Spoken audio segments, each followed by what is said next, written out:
newsletter, you'll see a link to his institute, the Da'at Institute.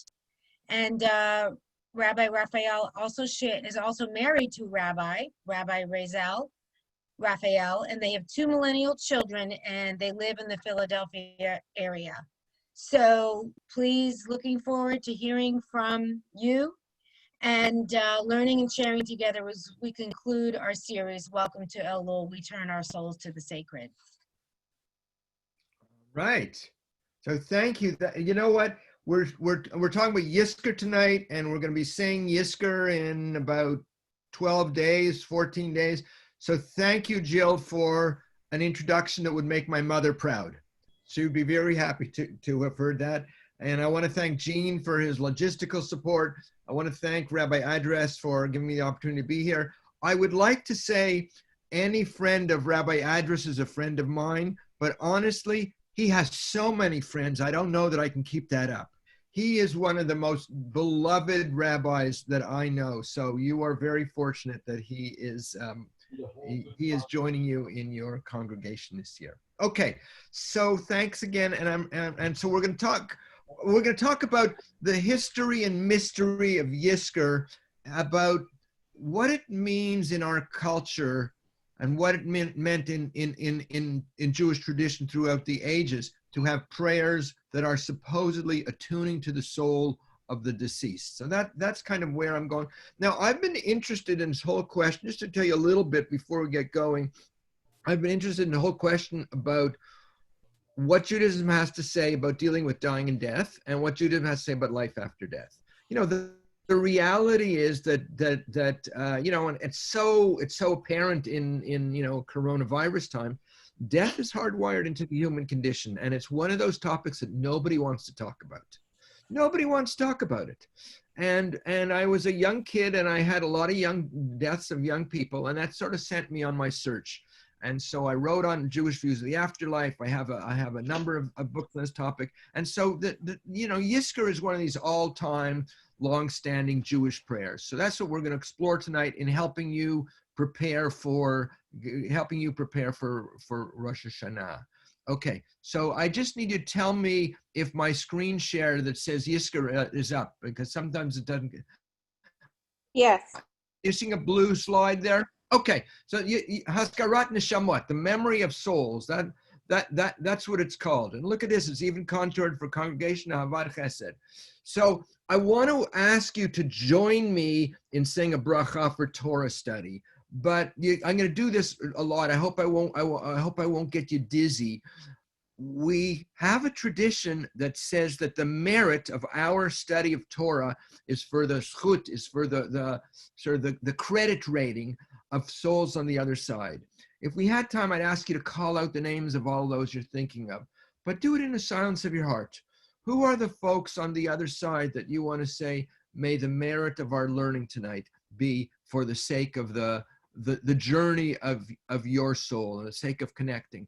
And so it's in English here, the transliteration. I want you to unmute yourself, because there's something beautiful in the cacophony of sounds, the asynchronous sounds of us saying the bracha for Torah study. Okay, on 3. 1, 2, 3. Baruch atah Adonai Eloheinu melech haolam, asher kitshanu b'mitzvotav la'asot Torah. Amen. Holy One of blessing, Amen. chance to soak in the words of Torah, as one of my colleagues said. Okay, so let me sort of do my professor number. This is the outline. I'm going to do 3 different pieces tonight. I'm going to talk about the earliest references to prayers for the dead. Then I'm going to show you how Yizkor developed. Yizkor is not even 1,000 years old. It's barely 1,000 years old. And then I want to talk about Yizkor as soul guiding. So we'll to that in a minute. But I want to ask you a question. Okay, think about this. Why do we say Yizkor? And for whom? For us, for that, like.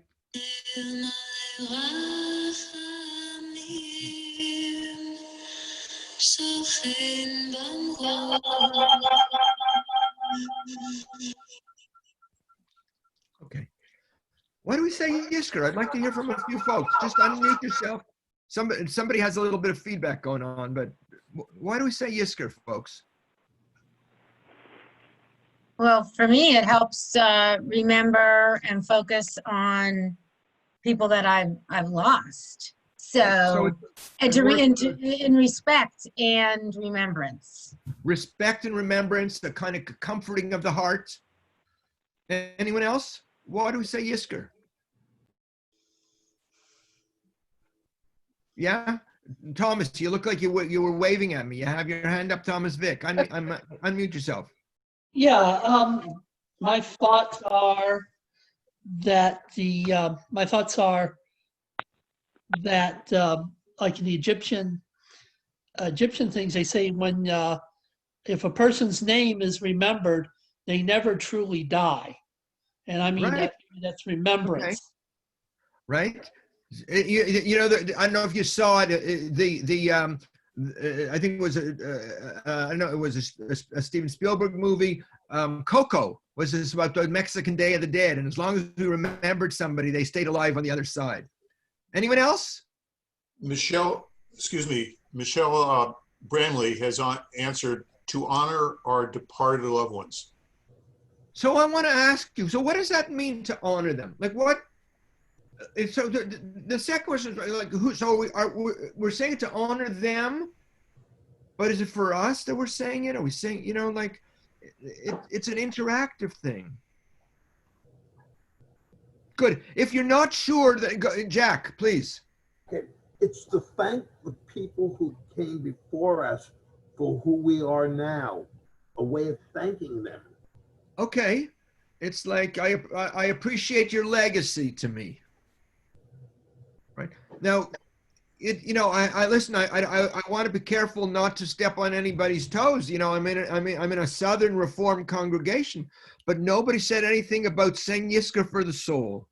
It's called Haskarat Neshamot, the remembrance of souls.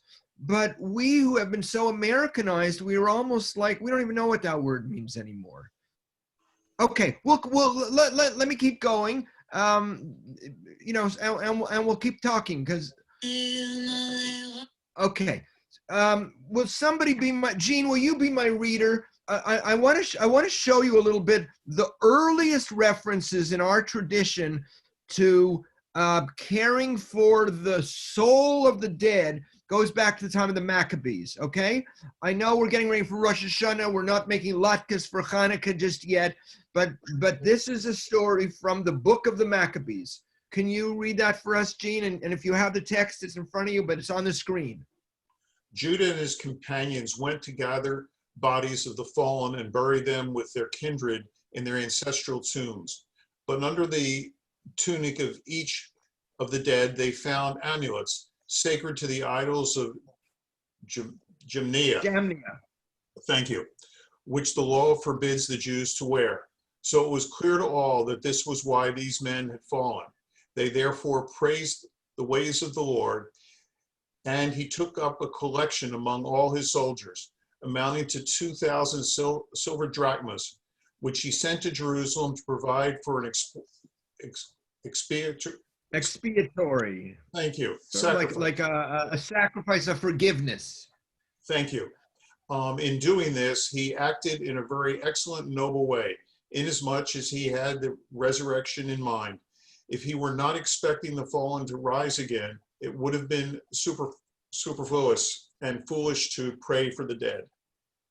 Okay, so you know you read Jewish texts for a while. That's not quite the Torah. It's a little different thing. What's in that text? There's a few things in there. What's going on?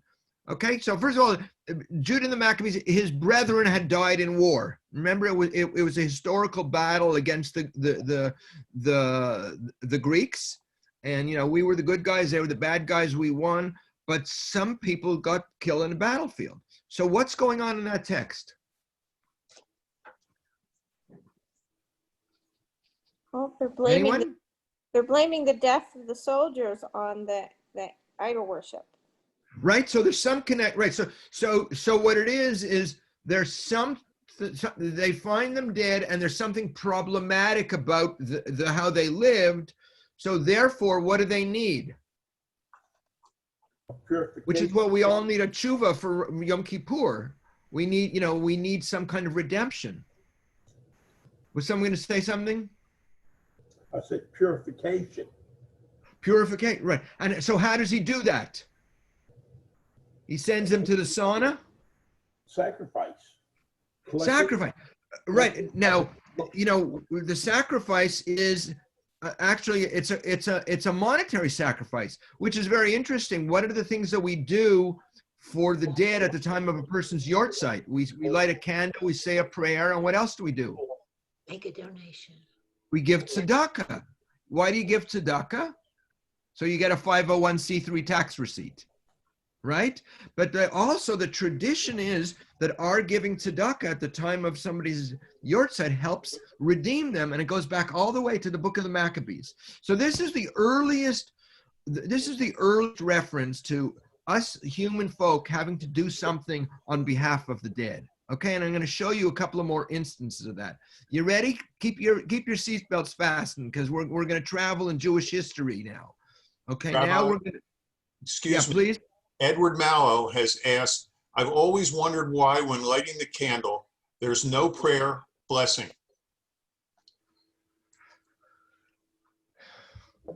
I don't want to go too far afield and say, I think we don't have enough contemporary rituals, and maybe what we need to do is write our own. Maybe it's a silent moment to connect with those who we're lighting the candle for, rather than a prayer to God. Maybe it's a direct connection with those we have loved and lost.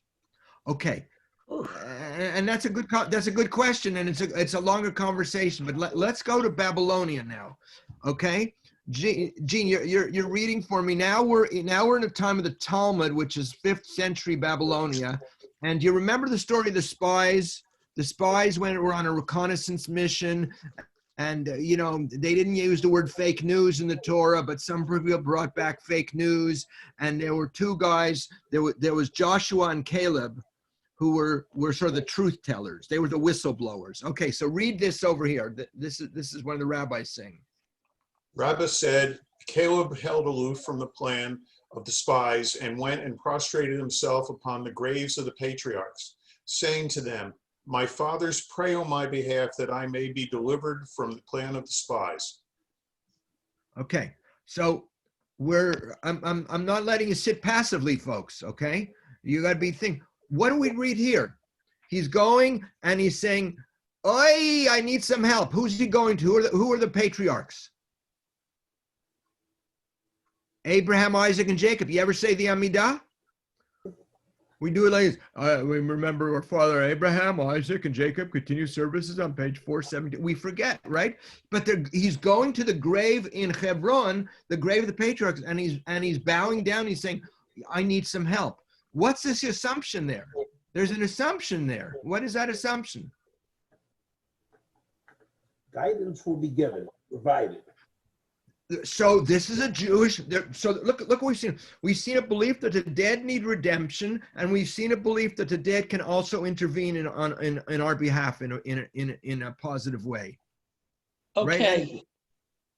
Okay. Who said but okay? I said okay. Thomas Vick. Wait a second. Okay, but isn't there a problem here about soothsayers and people wanting to commune with the dead? Well, there's a problem in biblical tradition, but obviously there's not a problem here, is there? I mean, no, not in this text. Yeah. Look, the truth of the matter is in Judaism we have an ambivalent relationship, because in some places it says it's treif, in other places I'm going to show you stuff where if your grandmother or my grandmother were alive, they might drop dead. Okay. I'll show you where it goes. Where it goes is even more intense. Okay, so read this one. Hold on. Before I read this one, Goldie Lansky has written, I light the yahrzeit candles on the birthdays of my beloveds. I want to remember their lives, not their deaths. I like that. I like that. I'm going to incorporate that when I write my book on Yizkor. Go. Let's keep reading. Thank Why you do very they go much, to the Golden. cemetery, Rabbi Hanina, in order that the dead should intercede for mercy on our behalf? Okay, so first of all, I have something very personal to tell you. You see this picture here? The woman on the far right is my grandmother. Wow. This was a family heirloom that was taken right after World War I. The three sisters went to the grave of their parents. They were wealthy Jews. Look, it's not a bad grave. You know, they were able to pay, you know, the funeral home a couple of shekels there. And often there were the Jews, as they left, the Jews, as they left the old country, they would do this. They would go to the grave because they were saying goodbye to their parents. They were you know, relatively wealthy Jews because they didn't use a Brownie or a Polaroid camera. They didn't do an iPhone selfie. You know, they would have had to pay for a photographer to come to the cemetery to do that. But the text says we go to the cemetery in order that the dead intervene on our behalf. Jill's going to cut the plug on me at 8 o'clock, so I want to keep going. I want to make sure we get this in because some of this stuff is really fascinating. Look at. Okay, I have a question. Are they interceding? Are they interceding between us and God? Are the dead? It says that we go to pray for the dead, that they should intercede for mercy on our behalf. I'm not advocating it. I'm telling you that is the traditional understanding. That, you know, we moderns are, as you're going to see in a minute, what we've lost touch with this mystery. Okay, Jill, you got speaker view. I'll tell you what. Let's read this one. This is, I'm going to skip one, but let's go. This one isn't even subtle. Can you read it? Sometimes the bottom is not clear. On the eve of Rosh Hashanah, everyone goes to the cemetery and prostrates on the graves of Tzaddikim, righteous men praying for a favorable heavenly decree for the new year. Hello, folks. Don't try this at home, kids, but they would literally go to the cemetery and lie on the graves at the time of Rosh Hashanah to pray to the tzaddikim, you know, to the Lubavitcher Rebbe, to whoever it is, to intervene. They didn't teach you that in Hebrew school, did they? No, Rabbi they didn't. Carol, they didn't teach you that. Are you an old graduate from HUC? Yeah, they didn't teach you that at HUC, I'm sure. Because, you know, if you try to get your teachers to telling you wanted to do that, they would have kicked you out of rabbinical school. Right. Right. Yeah. But that's a 12th century rabbinic understanding. And, you know, you figure they weren't in big cities that they had to, you know, take a bus across town. They were in small little shtiblach, they were in small little synagogues, and they would walk into the backyard almost where the cemetery was, and they would lie on the grave. So the belief that underlies Yizkor, I haven't even started talking about Yizkor yet.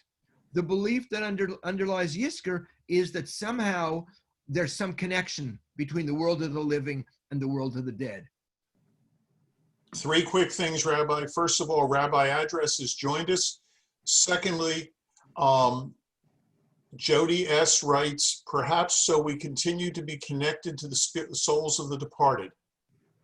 Okay, so I want to say this, where I'm trying to play, you know, a university professor, be organized. So where I'm going is to show you where it came from, how Yizkor developed. We lost touch with the mystery. We lost touch. We've turned it into memory rather than connection with soul. And my sense is that we're trying to maybe reclaim some of that. Okay. Tom You Vick with me? has his hand up. Please. Yeah, I'm sorry. You know, a tradition, I came in to my Judaism, I mean, short story, after adoption and being raised Catholic. And then No, very short story. Very short Catholic, story. Ask me a question. And in Catholic, and being raised up in the Catholic thing, I mean, you could pray to you pray for your dead. Of course, I guess The I think community- with semantics, when you say pray to, okay, if you want to pray to a saint, pray to an angel, pray to the Virgin, pray, You and got you're it. never saying a word to God. And maybe that's where I get from it. This may be where I have a problem with this. We were pickled in the brine of rationalism and 20th century. You know, what was the name of that famous psychiatrist, Simcha Freud. Simcha Freud. After Simcha Freud, we say human beings invented spirits and ghosts standing by dead bodies. You're right. We go, oh, the Catholics believe in that stuff, so we don't want to do that. You know, I was delivered by a nun. She gave me the breath of life, and I'm the one teaching the Jews about heaven. So go think about that. Okay, so listen, I haven't even started to talk about Yizkor yet, but the first crusade takes place in 1096 when the call is, let's go liberate the Holy Land from the Muslims. Okay, there'd been 1,000 years of, you know, some tension between Judaism and Christianity, but there had never been mass persecution. So basically, if I may say so, without being inappropriate, who was going off to war to the Middle East? It was a bunch of teenage boys. You know what teenage boys are like. So they didn't have to make it all the way to the homeland. They didn't have to make it all the way to the Holy Land. They found some Jewish communities all along the Rhine, and in the year 1096. 10,000 Jews were massacred in the Rhineland and in northern France. I'm going to give you, in a second, I'm going to give you the other piece, then I'm going to go off screen. Oh, wait, we went backwards. No. Listen, my computer isn't like my kids. They don't always listen to me. Okay. 200 years later, there's a plague. This is not the first plague. The Black Plague, the bubonic plague. They blamed the Jews. They said the Jews poisoned the wells. Okay, 6,000 Jews were massacred in Europe.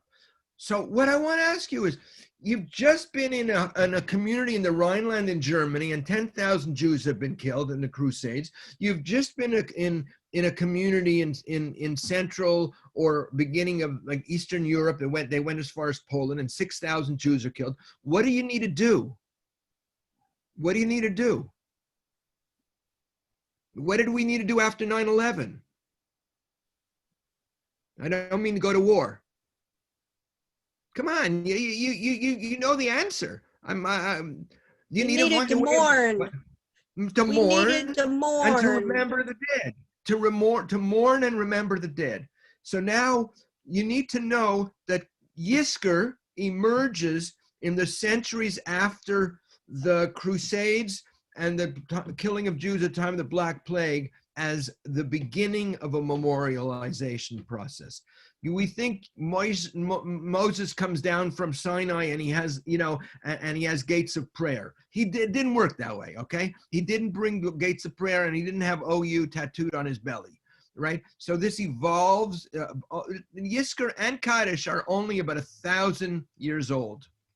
Okay, so therefore, actually, Gene, you read this. This is. They created these memorboeken, how the rabbi stands up at the time of Kaddish and reads 50 names while you take a nap. Okay, Simcha, you're being cynical. Stop that, right? So read this over here, Gene. Therefore, all the house of Israel is in duty bound to remember them between Passover and Shavuot on the Shabbat nearest to Shavuot, and also a second time on the Shabbat between the 17th of Tammuz and the 9th of Av, on the Shabbat nearest the 9th of Av, the Shabbat that we call Shabbat Shakor. Right. If you're into rock and roll, it's Black Sabbath, but actually it's a little different, right? So what they're saying is they instituted a memorialization process in the community in order to remember those who were killed as martyrs. That's the earliest layer of Yizkor. Something happens then a little bit later where you got some community members who are giving money to the shul. They're going like, listen, we're remembering those from 200 years ago, but you know, my name is you know, Yankel, and I just gave $1,500, and my wife, we also gave $1,500 each in memory of the shul, and my father died last year. I want you to remember my father's name. Do you think Jews would do something like that? No, seriously, do you think Jews would? Joni has his laughter, right? So the Machers say, wait a minute, if you're remembering all of the martyrs, you should also remember the Machers, right? So that emerges as the second layer. So they begin to remember on Yom Kippur, because the Torah reading says, Vayidaber Adonai al Moshe acharei mot, after the death of Aaron's two sons. So after the death, on Yom Kippur, they begin to do that. I want to suggest that this creates a problem in the community. What's the problem?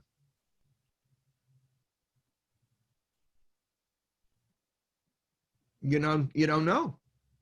Well, what about everybody else? Yeah, What the about poor don't get everybody else? remembered.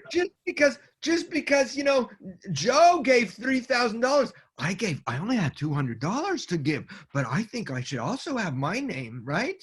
So the next, you got it exactly. So the next layer, it goes from the Machers to the Mishpacha.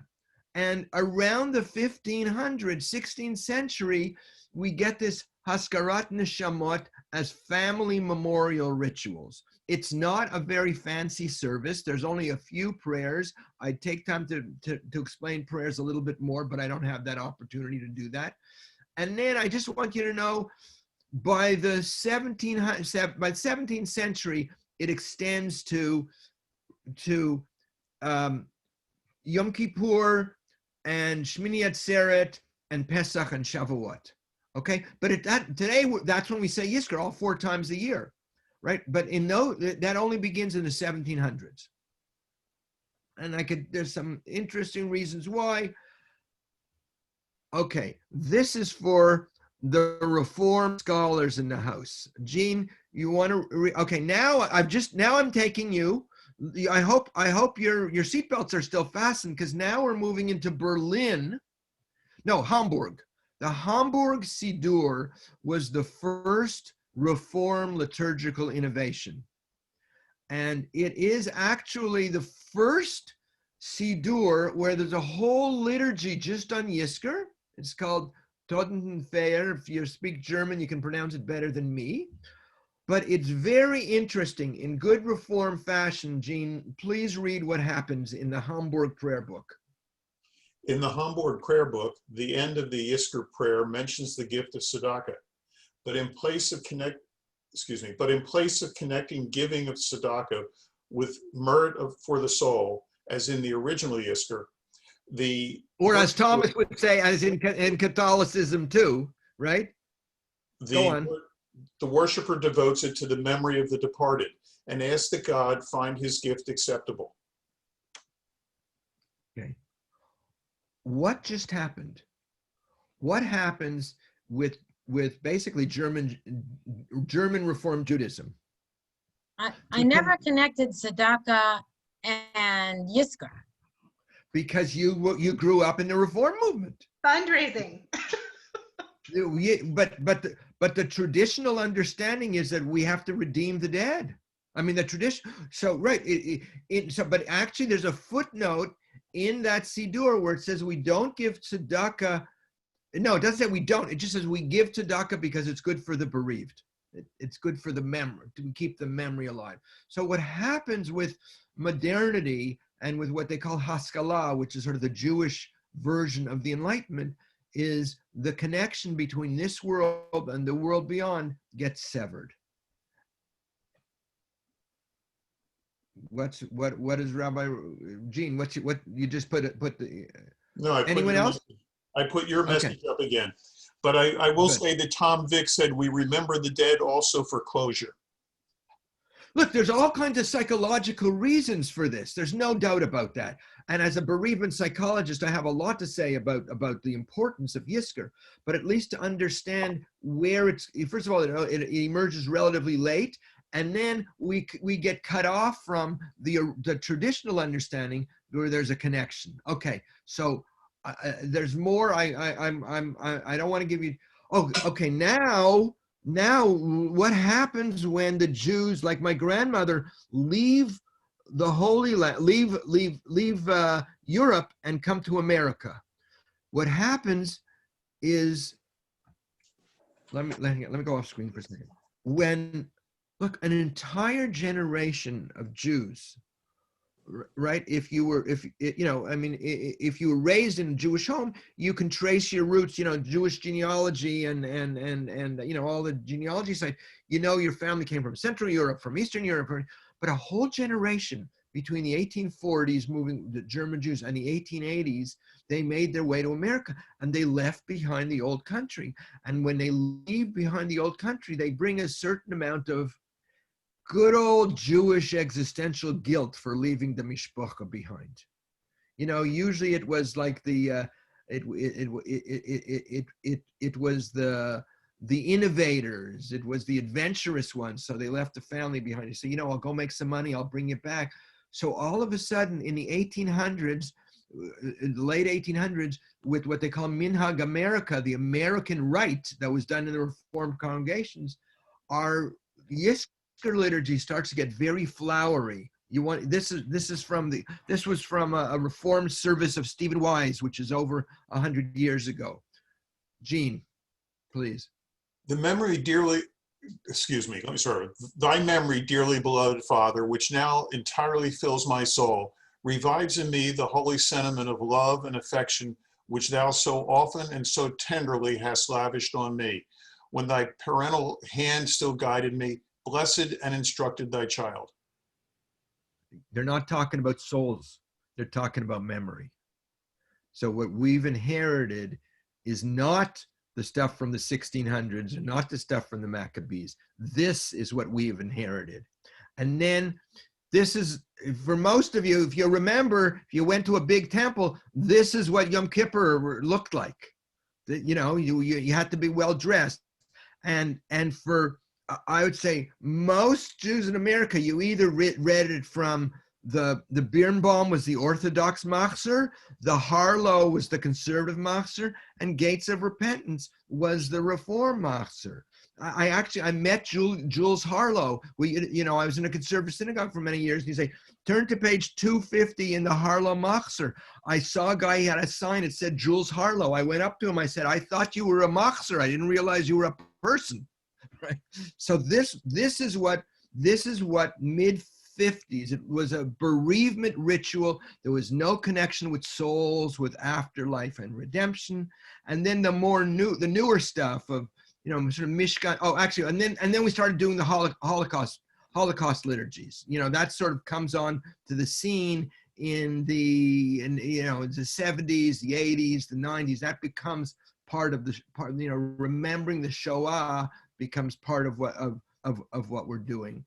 And here, anybody recognize what this picture is of? It's Freud's couch. Oh. Our magical. Gene, you want to read this?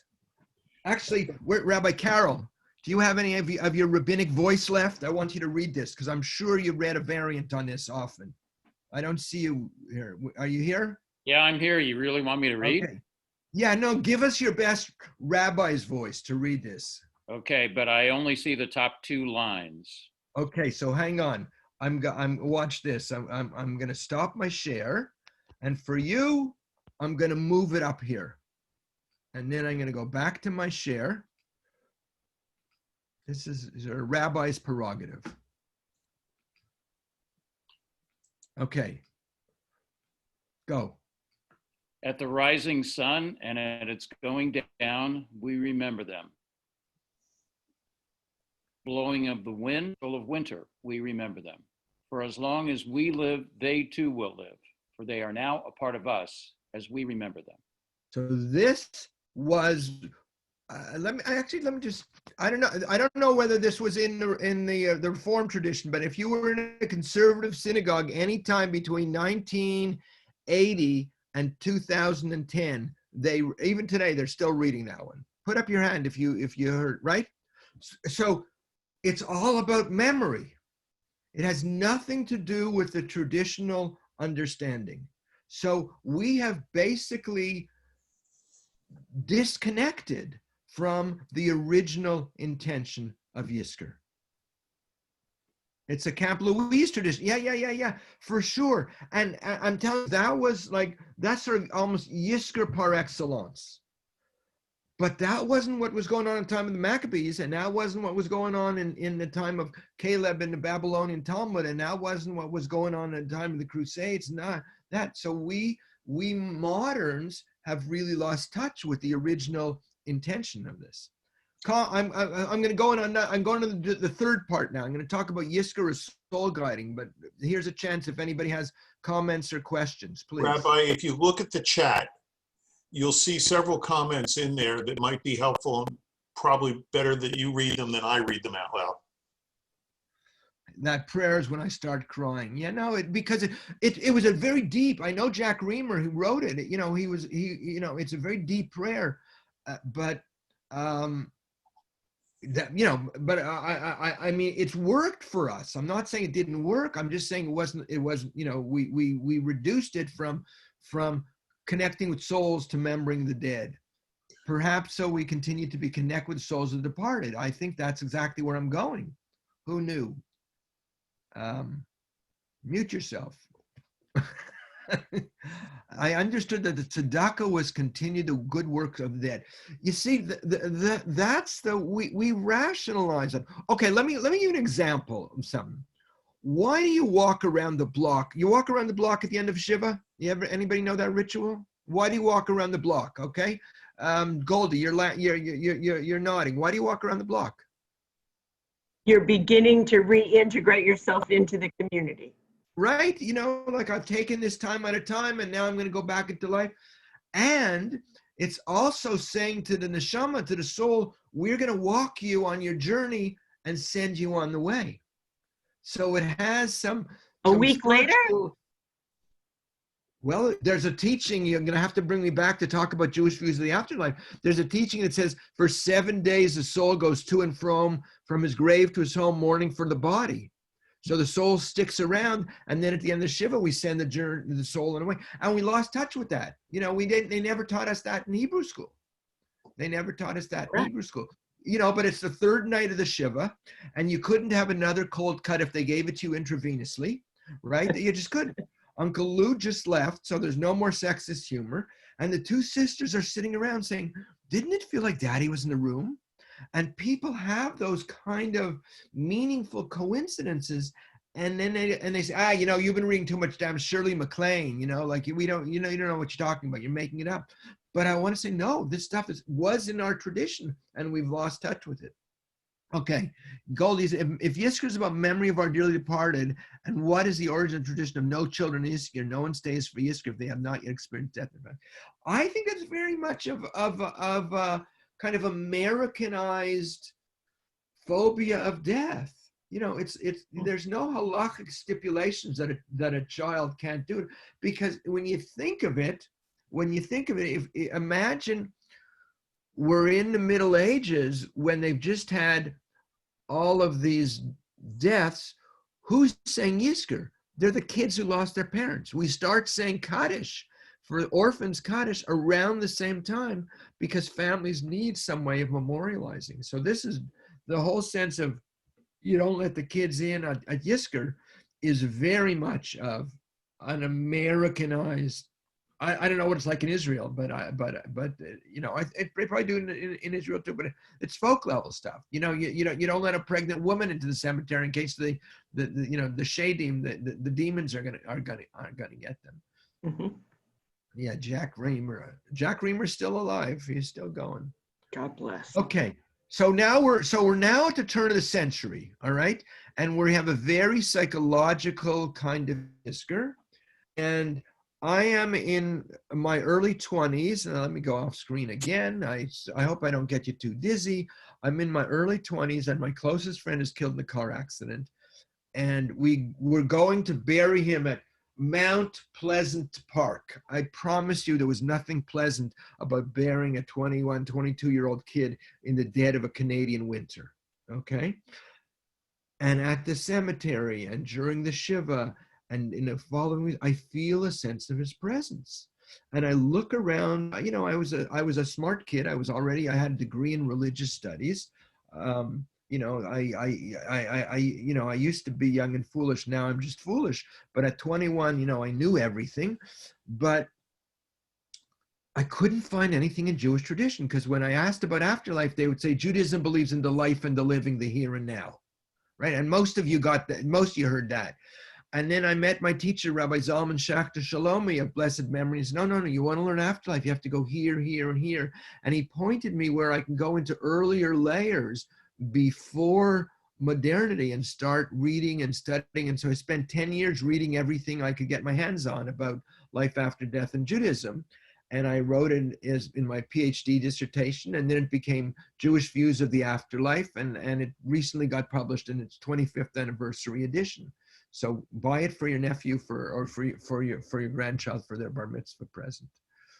So what I want to show you now is just here. This is I want to read this quote. This is the book Judaism. I want to talk about beyond a rationalist approach to Jewish death rituals. Okay. Judaism teaches that between the world of the living and the world of the dead, there's a window and not a wall. From earliest times, Jewish tradition has recognized that the living and the dead continue to act with each other in important and intimate ways. Now, I have to say something. I'm not selling you belief, because if you say, I don't believe, I'm not going to say believe, because then we're in an adversarial relationship. If you check my website, I'll sell you my book, but I'm not going to sell you belief. Usually, you know, when I'm in a synagogue, I do these things like Sunday morning brunch, and there's usually a guy sitting in the front row like this with a big fat ring on his hand, and he's giving me this bad look, like bad vibing. I don't believe in any of this afterlife junk. Let's talk. So to that person, I want to say, it's okay. The Jews believe in life after death. Some do and some don't. Okay? The Jews believe in life after, yeah. Some Jews do and some Jews don't. But does Judaism believe in life after death? In the pre-modern world, Judaism always upheld a belief in life after death. And I see from some of your faces, not all, some of you live too long to die young. Some of you live too long to die young. That's the good news. You know, so ultimately we all have to make up our own decisions about meaning making in the face of life and death. That's just the truth. I could have my point of view, you can have your point of view, but you have to find your own peace in dealing with it. You know, my Auntie Rose would say, everyone has their expiry date tattooed on their body. Everyone has their expiry date tattooed on their body. She'd say, mine's on my rear end. I can't see it, so I don't worry about it. To which I said, Auntie Rose, if you could see your rear end from behind, you would drop dead, right? That's why we talk about these things in my family. So, you know, everybody has their moments, whatever we believe around that. But I think ultimately we have to make our own point of view. But I at least want you to see some of the things that we have in Judaism that is beginning to change, I think, the way in which we think about Yizkor. So that's kind of what I want to do the next little while. But before I go forward, anyone else, comments, questions? We want to, you know, I want to engage you in this because I, you know, this is the real stuff of life. This is the real stuff of life. You know, I mean, you walk out in the street and you see if people are wearing masks, and it touches our fear that we're going to get sick and die. I mean, it's going on in this whole culture right now. That's the underbelly of all of this. Is fear of death. Yeah. Yeah, somebody said the idea of a window is comforting. It's true. You know, Western culture, it's a door. You know, it's a wall. It's closed. But the idea of a window, there are moments when meaningful coincidences or dreams or the moments of prayer where we feel a sense of connection. Yeah, okay, you have a hand up, Felice. Thank you, Rabbi. This is so powerful. Could you please come back and teach us about your thoughts on afterlife? Well, talk to Rabbi Idris and talk to Jill. Rabbi Idris does his I've hired him to do my PR, so I'm telling you, I do scholar at my residence. We could do a mini course after the Chagim or something like that. Wonderful. We would love it. Thank you. I have a question. Anything else? Yeah, please. Who are you speaking to? I can't Whoever's, see. I don't, okay, buddy Brenda. Okay. One of the things I have always really enjoyed most about Reform Judaism, and I hold dearly, is this belief that anyone can have their own relationship with God. You don't need any intervention. And then you go all the way back to the time of the priest when it was 100% the reverse. The priest did everything and the people were somewhat passive or dependent on that. And then the various stages in between that you just described are very interesting. You can see how we got from A to Z. I don't know, would you just comment on that? This idea that the soul of the mourners can ask the dead to intervene on their behalf with God versus a mourner and God having their own conversation together, I'll call it. Listen, they're not mutually exclusive. They're not, they're not mutually exclusive. We certainly want to encourage people to find and cultivate a voice in their own life in terms of relationship with God. But I think that's different than holding dear the relationship we have with people we love who have died. I do a lot of bereavement work. I do a lot of counseling, God forbid it should happen. I was on the phone earlier tonight doing a session with somebody, a woman in her 60s whose mid-30s son died suddenly, and when we lose somebody we love, sometimes, my father lived to 86 years old. He had a good life. He drove his own car the last day. He went to a concert. He didn't at a shul. He went home. He didn't feel well. He keeled over and he dropped dead. It's like, damn, that's as good a way to go as any, But sometimes when we lose somebody, when I was 4 years old and they didn't take kids to funerals, to Shiva in those years, they told me my grandmother went to heaven. So I was, I wonder what heaven was like, when children lose a parent or a grandparent. So I don't think that's different. I think that's a different conversation than our relationship with God. We're not asking, we're not saying, oh, dear mom, talk to God, We're saying, you know what the specialty was of the bubbies and the mummies? You know what their specialty was? Shidduchim and children. They would intervene and help people get married. And they would send partners. So I think they're two different lines of communication. I don't know if that's helpful, but that's sort of my take on that. Another question, and then we'll go back to some text. Anyone? I don't have a question, but I do have a comment. Please. You mentioned your aunt. Her name was Rose. That happens to be my mother's name also. And also on the 19th, which is Rosh Hashanah, that's the date that she passed. And that is also my birthday. So we're all linked together. Yeah. And we could stop. Yeah, go on. The night before that she had passed, just take a couple of minutes, but she was in hospice, and it just so happens give me the short version of it. I got 8 minutes. The short version was there was a circle of come through the French doors of this hospice, and I saw this shadow, this smoke traveling around above her headboard. And then all of a sudden, after a couple of moments, right out the door it went. And that, to me, I felt that was the living of her soul was leaving her body. And that the following morning, that's when she passed.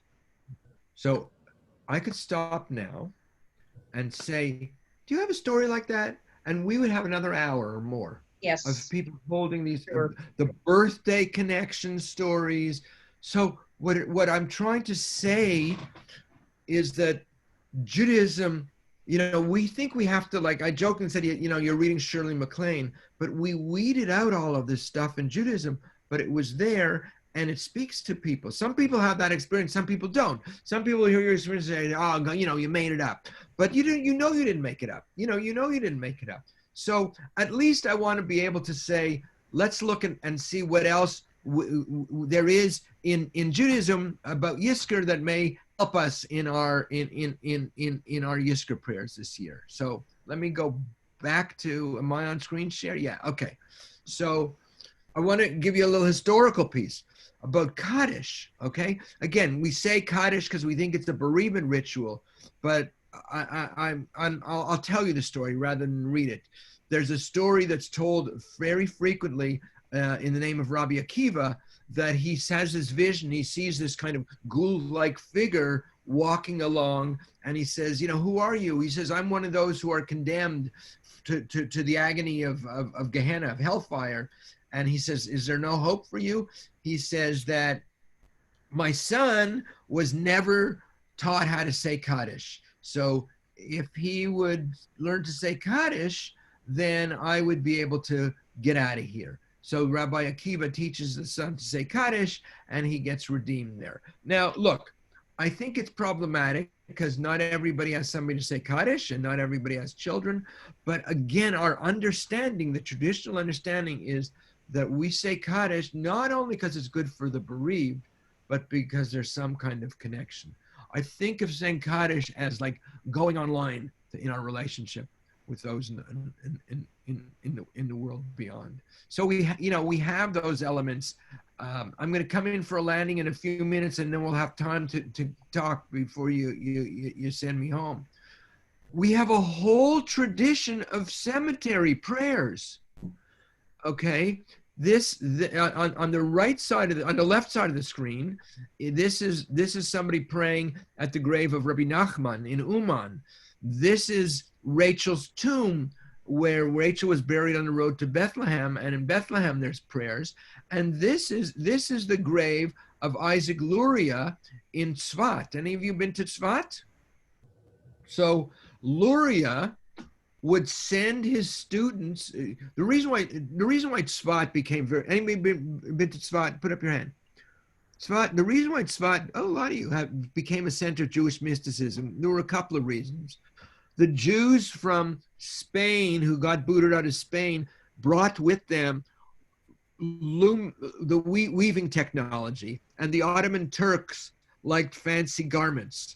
So the Jews made it. They made a living. They set up a low-tech shmata industry in Tzfat because they could put the material garments on the hillside, and the Ottoman Turks also brought coffee. So the Kabbalists developed these all-night rituals. The people had parnosa because they were weaving stuff. They had an income, and also the Kabbalists would stay all night studying. And so Luria would send all around the Galilee where all of these rabbis were buried. So he would send his students to the graves of the different rabbis. So like tune in, channel the rabbis. He'd teach them how to do 1-900 psychic of calling the rabbis. And we've lost touch with that. But the Lubavitcher Rebbe, every Friday afternoon, he never left Borough Park. But on Friday afternoons, I just heard the story recently, he took a briefcase full of those little kvitlach, the kvitlach, little pieces of paper that people write their prayers on, right?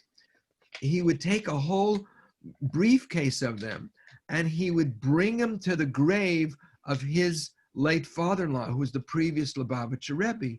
The belief was that you could tune in and ask for their intervention on the other side. So, these are not only Catholic traditions that, we lost touch with them, but, the Jews of Morocco have a whole tradition of saints. have a whole tradition of saints. There's a guy by the name of Rabbi Meir Baal Hanes. He's dead now, but my wife says, I can't find my glasses. I can't find my glasses. She says, make a contribution to Rabbi Meir Baal Hanes and he'll find your glasses for you. I said, if it's an $18 donation, now my glasses are $75 to get a new pair. It's a low level investment, but that whole tradition is there. I got another one for you that you'll be very surprised about. Fiddler on the Roof is an afterlife story. Right?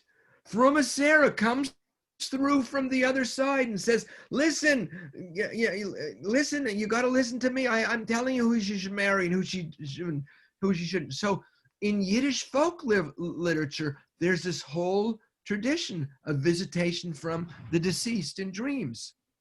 Okay, this is a Hasidic story. Gene, back to this one. One night soon after his death, the wife of Reb Abraham, the angel, had a dream. A door opened into a great hall, and her husband Abraham entered. He said, friends, my wife bears me a grudge because in my earthly life I lived apart from her. She is right, and therefore I must obtain her forgiveness. His wife cried out, with all my heart I forgive you, and awoke comforted. Okay, so here's the stuff. It's one thing when you're saying Yizkor, and I feel like my parents lived long enough, and I if they would have died in my 20s, it would have been very different. By the time I was in my 50s and my 60s, I sort of you did the best you could. I did enough therapy, and we're okay. I'm okay. But not everybody dies with their relationship with Mishpacha complete. Okay? In this text I just read you, he has an incomplete relationship with his wife, but the healing happens after death. I had somebody I worked with for a while. Her father was a raging drunk. I mean, some of you might relate to a story like that.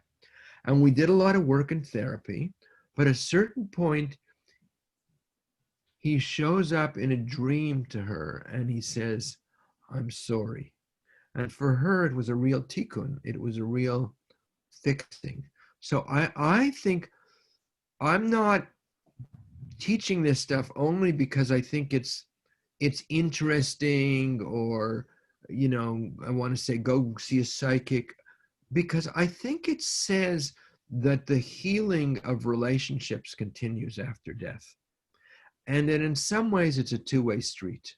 When we say our saying Kaddish helps redeem the soul, what we're saying is our saying Kaddish helps us have some kind of redemption in relationship with the person who has died.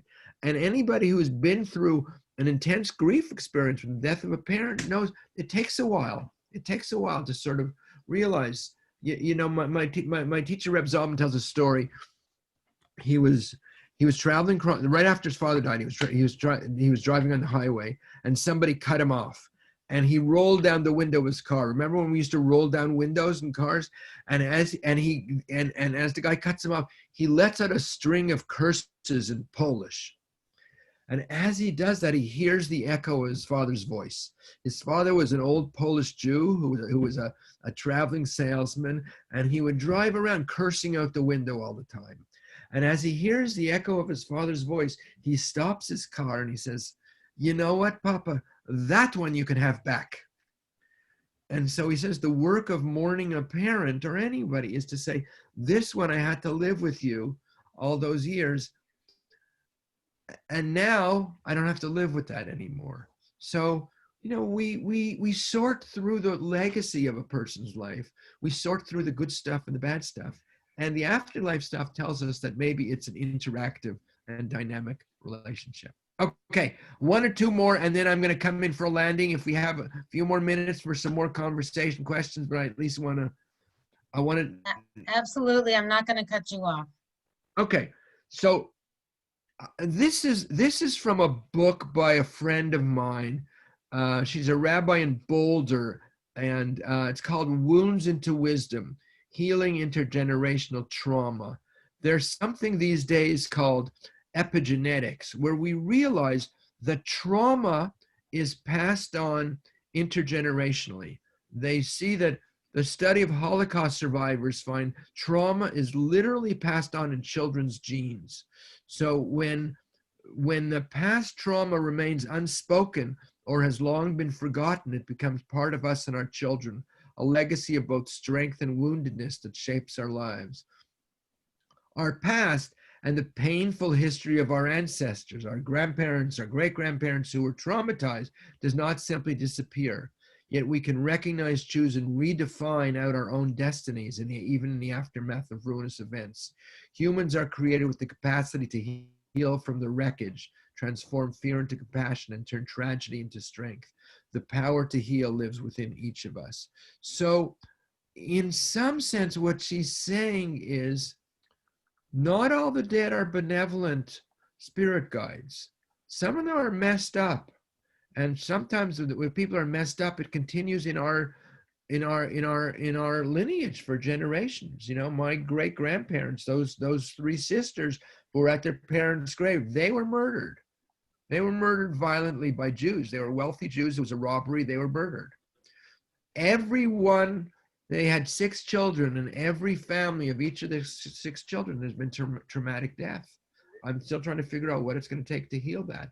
So we carry in our DNA, obviously if people are adopted, they're not so sure about that, but that's a longer topic conversation, but we carry in our DNA the legacy of the previous generation. So maybe Yizkor is about becoming a way of connecting with the ancestors, the benevolent ancestors who could be guides and inspirations in our lives. You know, there were some of my ancestors, you know, how did they deal with the Spanish flu? You know, how did they deal with stuff? Some of them did a good job. Some of them did a lousy job, but that's all part of what we bring to our own experiences in saying Yizkor. So to end, and then so in a way, this is no different than the Maccabees. When you think of it, intergenerational healing today, and there's a whole lot of people working on that. If you're interested in that, if you have any Holocaust in your family, Wounds into Wisdom, Healing Intergenerational Trauma by Rabbi Tirza Firestone. There's a direct line back to the Maccabees. They're redeeming their souls. We have to redeem some of our ancestors, because between this world and the world beyond is a window and not a wall. And on that note, I want to say, may our Yizkor prayers be heard in the highest heavens and open our heart.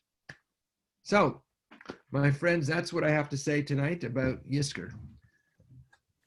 Anyone? Thank you, Rabbi. I got Jill fascinated. She's not pulling the plug on me for at least another 10 minutes. Jill, I think the floor is yours. Comments, questions? Comments, questions, anybody? I have something. Please. From your stories, do you believe that people who have passed away, who have left, you know, broken relationships and things in rifts, you know, that they have a way of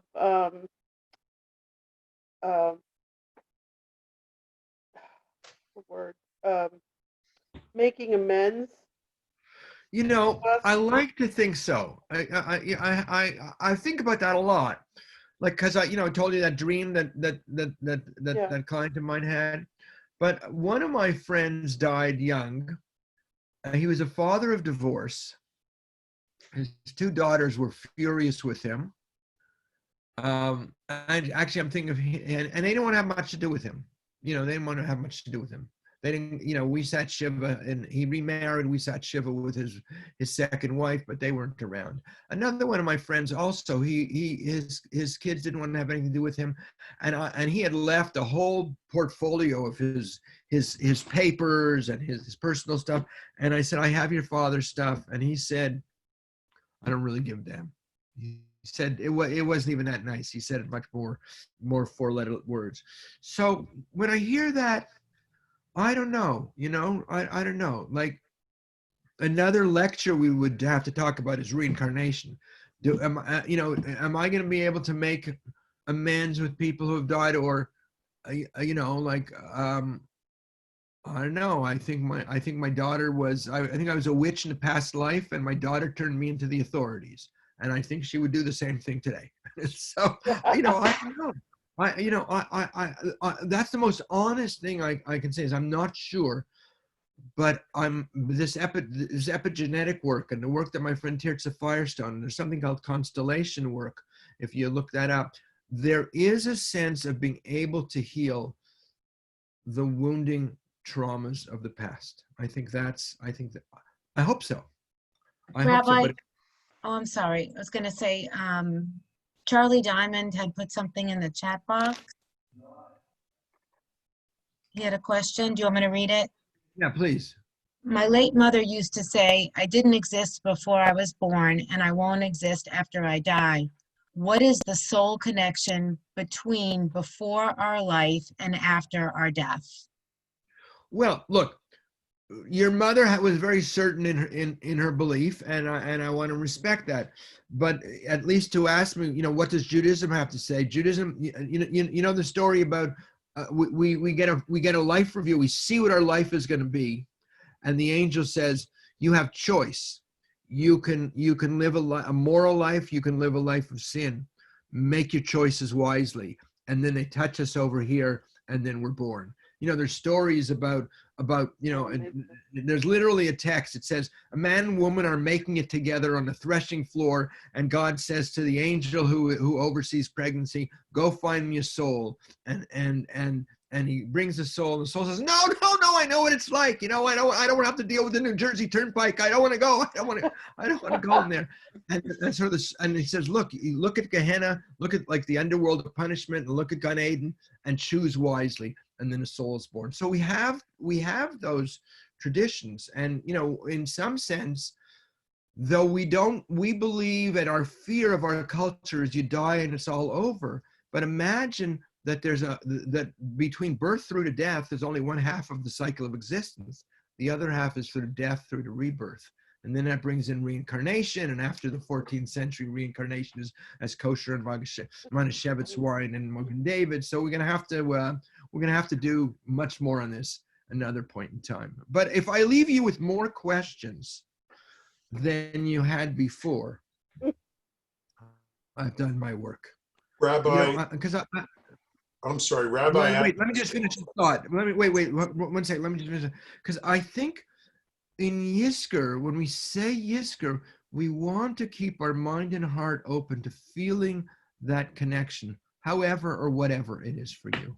Okay, please, what were you going to say? It's Rabbi Address would like to say something. He has his hand up. I hope you can hear me.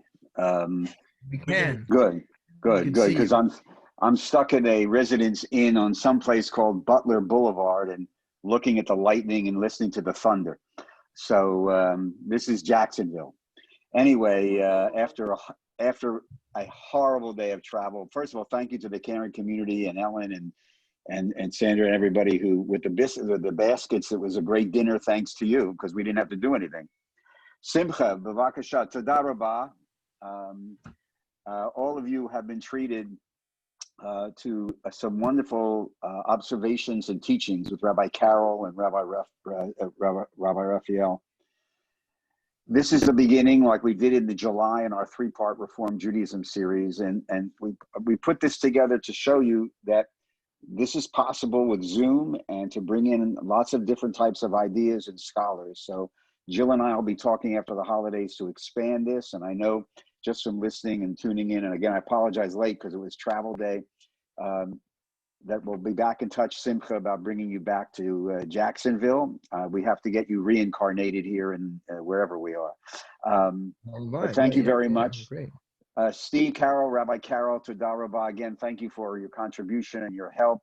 For Jean for quarterbacking and your reading. I enjoyed that. And to Jill especially for helping us put this whole thing together and hosting. So I'll leave you alone.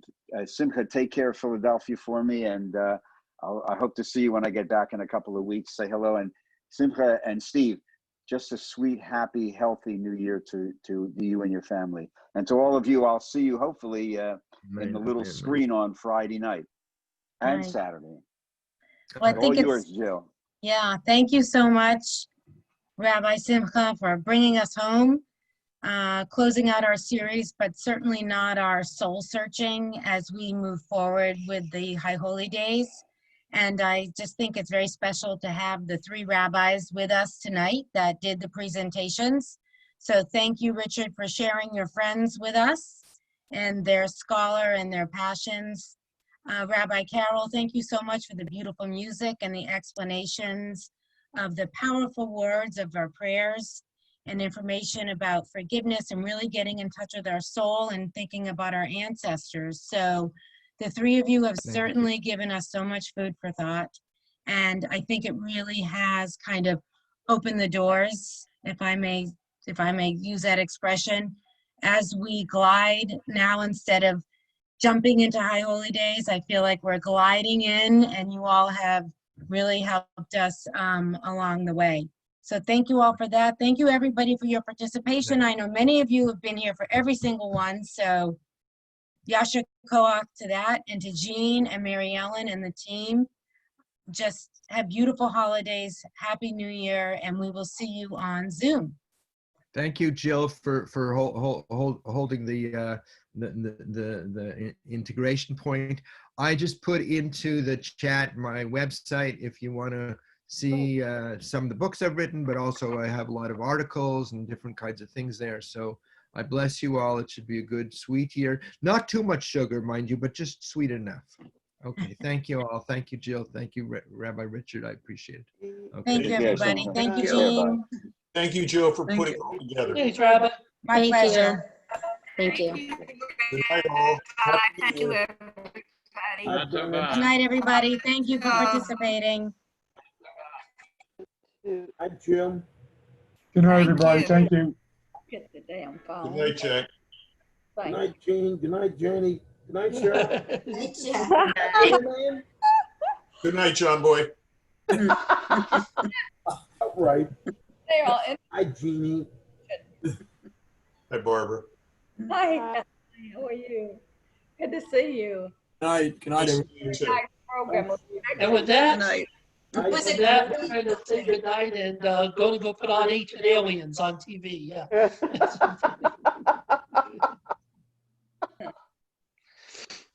I'm gonna get his books. It was delightful. It was really interesting. Yes, very interesting. Hey, Ron. For Hey. studying. Hey, Cheryl. For my son, yeah. Cheryl's muted. Cheryl's muted. Cheryl, you're muted.